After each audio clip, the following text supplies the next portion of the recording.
Hey guys, have you jailbroken your 1.1.3 iPod Touch and are you having troubles with your installer? Well, I figured out how to fix this. So if you're trying to install something and then it crashes and goes back to the home screen and nothing happens, well, I know how to fix that. So you just go into installer, go to uninstall, and you have to uninstall everything except installer, except this.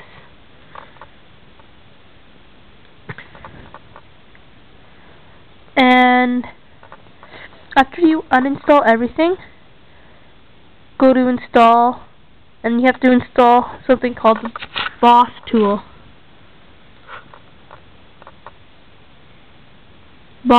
So install bosstool, and then see, it works for me now.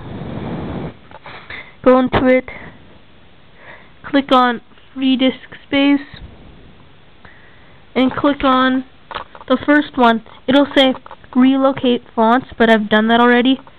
So just click on the first one, click OK, and when it's done, installer should work again, because I had this problem, and you should be able to install anything and it'll work. So any questions, just